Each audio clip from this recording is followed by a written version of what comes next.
Brace. 10. Brace for impact.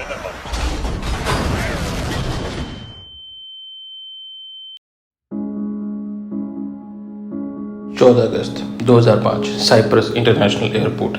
सुबह के 6:07 और वक्त हो चला था दुनिया की सबसे बड़ी फ्लाइट दुर्घटना की, वो भी एक छोटी सी लापरवाही की वजह से। जी हाँ, हम बात कर रहे हैं हीलियोस एयरवेज की फ़्लाइट 522 की, जिसे द घोस्ट प्लेन के नाम से भी जाना जाता है, जो कि साइप्रस से एथेंस के रास्ते प्राग जा रही थी अपने कुछ 122 पैसेंजर्स के साथ। मगर तभी 34,000 फीट ऊपर कुछ ऐसा होता है जो कि न तो पायलट को समझ आ रहा है और न ही एटीसी को। इसी बीच फ्लाइट का एथेंस में लैंड करने का वक्त हो जाता है और एटीसी उन्हें लैंडिंग परमिशन भी देते हैं, मगर इसके बावजूद वो लैंड नहीं करते हैं और लैंडिंग पोजीशन में 1 घंटे तक उड़ान भरते रहते हैं। तभी मामले की गंभीरता को देखते हुए ग्रीस एयरफोर्स अपने 2 F-16 फाइटर जेट को भेजती है, मगर जो दृश्य फाइटर जेट के पायलट को दिखाई देती है वो वाकई में रूह को हिलाकर रख देने जैसा होता है।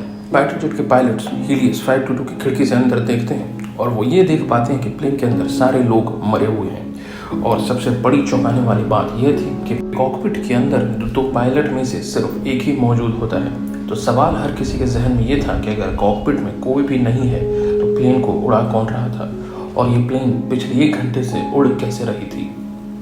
तो इन सवालों के जवाब को जानने के लिए हमें समय में पीछे जाना होगा और तभी हम ये समझ पाएंगे कि आखिर इस घटना के पीछे की असली वजह क्या थी। तो आइए शुरुआत से जानते हैं। तो ये कहानी शुरू होती है ठीक 1 दिन पहले, जब हीलियोस फ्लाइट 522 लंदन के हीथ्रो एयरपोर्ट से साइप्रस के लिए रवाना होती है।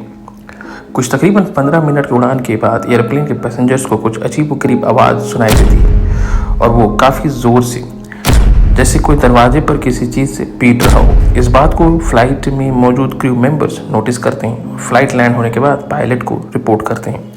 पायलट ने इस बात का संज्ञान लेते हुए ग्राउंड इंजीनियर्स को ये बात बताई कि फ़्लाइट की जांच की जाए ताकि फ़्लाइट अपने दूसरे उड़ान से पहले पूरी तरह से सही हो जाए, और इसके बाद वो भी चले जाते हैं। तभी वहाँ मौजूद ग्राउंड इंजीनियर्स इस बात की जांच में जुड़ जाते हैं तो उन्हें पता लगता है कि पिछले दरवाजे पर जो सील लगी हुई थी वो टूट चुकी थी और इस वजह से एयर प्रेशर सही तरीके से फ्लाइट के अंदर नहीं बन पा रही थी।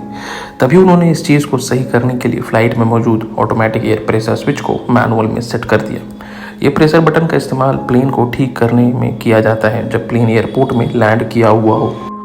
बाद में मरम्मत कर लेने के बाद वापस से इस स्विच को ऑटोमेटिक मोड पर सेट कर दिया जाता है, मगर यहीं पर सबसे बड़ी चूक हो जाती है। फ्लाइट को ठीक करने के बाद इंजीनियर्स इस चीज़ को भूल जाते हैं और वो इस स्विच को वापस से ऑटोमेटिक मोड में सेट नहीं करते हैं। तभी वक्त होता है फ्लाइट की सुबह की उड़ान की, और यही इस हीलियोस फ्लाइट 522 की आखिरी उड़ान बनने वाली थी। ये फ्लाइट साइप्रस से एथेंस के रास्ते प्राग जाने वाली थी। देखा जाए तो ये एक नॉर्मल दिन की तरह ही थी। फ्लाइट को उड़ान भरने में अभी भी तकरीबन 1 घंटे जैसा वक्त था। तभी नॉर्मल रूटीन की तरह पहले क्रू मेंबर्स आते हैं और साथ ही साथ फ्लाइट को उड़ाने वाले पायलट्स भी आ जाते हैं और वे लोग तैयारी करते हैं उड़ान भरने की। इसी बीच क्रू मेंबर्स में से एक शख्स की तबीयत थोड़ी ख़राब हो जाती है और वो क्रू को ज्वाइन नहीं कर पाता है। तभी मौजूदा क्रू मेंबर्स में से एक फ़्लाइट अटेंडेंट का दोस्त तैयार होता है जिसका नाम था एंड्रयूज़, क्योंकि उसकी एक पहचान के मित्र फ्लाइट में क्रू मेंबर होती है और वो एज ए फ्लाइट अटेंडेंट शामिल हो जाता है और फ्लाइट टेक ऑफ करती है। इसी बीच हीलियोस 522 के पायलट, जिनके पास काफ़ी सालों का अनुभव था, उनके बारे में कुछ चौंकाने वाले खबर सामने आते हैं। पता लगता है कि उन्हें उनकी पिछली कंपनी से निकाला गया था, क्योंकि वो फ्लाइट को उड़ाने के पहले जो फ्लाइट की प्री चेकअप प्रोसीजर होती है उसमें वो काफ़ी गलतियाँ करते थे और ये भी सामने आया था कि वो काफ़ी चीज़ों में लापरवाही दिखाते थे, जिस वजह से उन्हें उनके पिछले जॉब से भी निकाल दिया गया था। हालांकि इस सारी बात की खबर हीलियोस एयरवेज को उस वक्त तक नहीं थी। ये जानकारी उन्हें दुर्घटना के बाद पता चली थी और यहाँ भी कुछ यही हुआ था। जी हाँ, दरअसल हीलियोस फ्लाइट अपनी निर्धारित समय से 7 मिनट की देरी से चल रही थी, इसीलिए पायलट ने प्री फ्लाइट चेकअप को पूरा नहीं किया और इस जल्दीबाजी में उन्हें सारी स्विचेस और इंडिकेटर्स को चेक करने का वक्त नहीं मिल पाया और ये सबसे बड़ी गलती थी जो उस दिन पायलट्स ने की थी। ठीक 6:07 पर फ्लाइट टेक ऑफ करती है। टेक ऑफ करने के अगले 4 मिनट के अंदर एटीसी उन्हें मैसेज देता है कि आगे फ्लाइट को वो 34,000 फीट तक ले जा सकते हैं, आगे का रास्ता बिल्कुल क्लियर है। वो इस सूचना को पाकर अपनी फ्लाइट का एल्टीट्यूड इंक्रीज करने लगते हैं। तभी कुछ 4 मिनट के बाद जैसे ही प्लेन ऊंचाई पर जाती है, कॉकपिट में इंडिकेटर बजने शुरू हो जाते हैं और वो ये बताते हैं कि फ्लाइट में एयर प्रेशर काफ़ी बढ़ रही है और ऑक्सीजन की सप्लाई ख़त्म हो रही है। मगर वो इस चीज़ को नज़रअंदाज करते हैं क्योंकि उन्हें यह लगता है कि अलार्म फ्लाइट टेक ऑफ से पहले बजती है जब प्लेन ज़मीन पर होती है। मगर उस वक्त चूँकि प्लेन 12,000 फीट पर थी तो ये एयर प्रेशर वार्निंग हो ही नहीं सकती थी।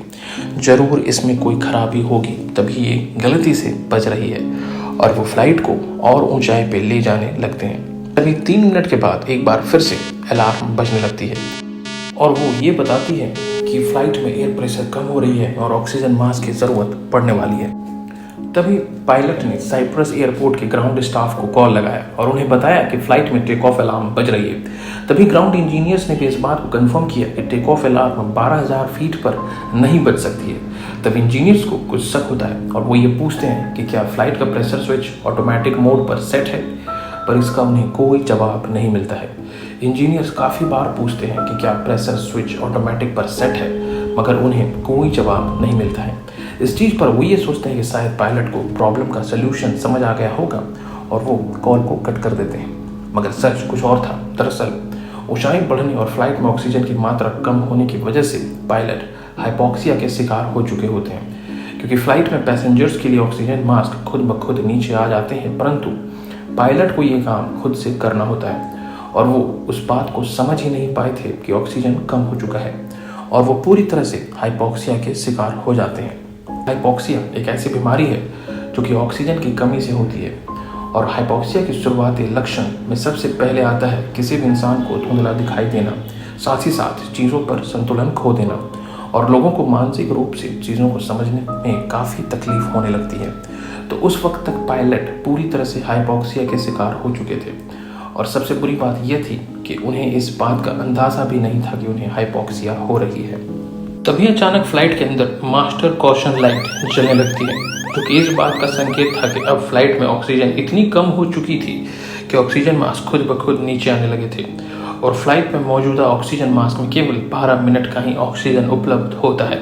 क्योंकि इतना वक्त पायलट के लिए काफ़ी है कि फ्लाइट को थोड़ी कम हाइट पर लेकर आ जाए और ऑक्सीजन की मात्रा केबिन में संतुलित हो जाए, मगर यहाँ पर फ्लाइट नीचे आने के बजाय ऊपर ही जा रही थी। तभी दोनों पायलट ऑक्सीजन मास्क को पहन लेते हैं, मगर उन्हें काफ़ी देर हो गई थी और वो अब कुछ भी समझने के लिए सक्षम नहीं थे। वे अभी भी इस कोशिश में लगे हुए थे कि आखिर अलार्म बज क्यों रही है, न कि वो यह देखते कि फ्लाइट का प्रेशर स्विच मैनुअल पर सेट है। और उस वक्त तक अंदर बैठे 120 पैसेंजर्स को भी ये बात मालूम नहीं था कि उनके पास बस कुछ पल भर की ही ऑक्सीजन मौजूद थी। क्रू मेंबर्स भी ये सोचते हैं कि शायद पायलट इस कोशिश में लगे होंगे कि प्लेन को कैसे नीचे लाएं और ऑक्सीजन लेवल को मेंटेन कर लिया जाए, और ये सोचकर वो भी कॉकपिट में नहीं जाते हैं और अपनी सीट पर बैठे रहते हैं, जबकि फ्लाइट ऑटो पायलट मोड पर सेट रहती है और वो अपनी 34,000 फीट की ऊंचाई पर जाने लगती है। तभी इधर साइप्रस ग्राउंड स्टाफ प्राग के एटीसी को कांटेक्ट करते हैं और उन्हें बताते हैं कि हीलियोस 522 से कोई संपर्क नहीं हो पा रहा है और वो पिछले 16 मिनट से कोशिश कर रहे हैं, मगर पायलट की तरफ से कोई संकेत नहीं मिल रहा है। इसी बीच फ्लाइट एथेंस के एयर स्पेस में दाखिल होती है और तभी एथेंस की एटीसी उन्हें कांटेक्ट करने की कोशिश करती है, मगर उन्हें भी असफलता ही हाथ लगती है। तकरीबन 40 मिनट तक वे लोग हीलियोस की फ्लाइट 522 से संपर्क करते हैं, मगर उन्हें कोई संकेत नहीं मिलता है। तभी ठीक 7:20 पर फ्लाइट अपनी अप्रोच प्रोसीजर शुरू करती है और वहीं पर अपने रास्ते में एक लूप बनाकर घूमने लगती है। दरअसल फ्लाइट्स अपने लैंडिंग से पहले ये करते हैं ताकि जैसे ही उन्हें लैंडिंग करने की अनुमति मिले वो तुरंत ही एयरपोर्ट पर लैंड कर सके, मगर फ्लाइट 522 ये लैंडिंग प्रोसीजर में ही सिर्फ एक लूप पर घूमती रहती है और एटीसी द्वारा काफ़ी बार लैंडिंग परमिशन देने पर भी जब फ्लाइट लैंड नहीं करती है तब एटीसी को समझ आता है कि शायद कुछ तो गड़बड़ है और वे तुरंत इस बात की सूचना ग्रीक एयरफोर्स को देते हैं और एयरफोर्स अपने 2 F-16 फाइटर जेट को भेजते हैं ताकि वह इस बात को पता लगा सकें कि आखिर प्लेन में क्या हुआ है। और ठीक अगले 10 मिनट के अंदर एयरफोर्स के पायलट के सामने कुछ दिल दहला देने वाला दृश्य था। जब वो फ्लाइट के नज़दीक आते हैं तो उन्हें सबसे पहले कुछ अजीब सा लगता है। वो ये समझ नहीं पाते हैं कि आखिर पैसेंजर खिड़की से उनकी तरफ क्यों नहीं देख रहे हैं? आखिर इतने सारे लोग ऐसा क्या कर रहे हैं जो उन्हें फाइटर जेट नहीं दिखाई दे रहा है? तभी उनकी नज़र कॉकपिट पर जाती है और फिर वो ज़्यादा घबरा जाते हैं। वो देखते हैं कि कॉकपिट में दोनों पायलट बेहोश पड़े हुए हैं और कोई भी प्लेन को उड़ा नहीं रहा है। तभी उन्हें फ्लाइट में ऑक्सीजन मास्क लगे हुए पैसेंजर को देखकर समझ आता है कि शायद ये लोग भी बेहोश हो गए हैं या फिर शायद मर गए हैं। इस बीच अचानक उन्हें एक हलचल दिखाई देती है कॉकपिट में और कोई आकर पायलट सीट में बैठता है और प्लेन को कंट्रोल करने की कोशिश करता है। बाद में जांच के वक्त ये बात सामने आती है कि वो शख्स कोई और नहीं बल्कि एंड्रूज ही था, जो कि सिर्फ अपनी दोस्त की वजह से ही गया था। और आगे ये भी पता लगता है कि वो पहले से ही पायलट बनने की कोशिश में था और उसे प्लेन को उड़ाना भी आता था, मगर उसने कभी भी बोइंग 737 नहीं उड़ाई थी। इसी बीच फ्लाइट की लेफ्ट इंजन बंद हो जाती है और फ्लाइट बाईं ओर झुकने लगती है।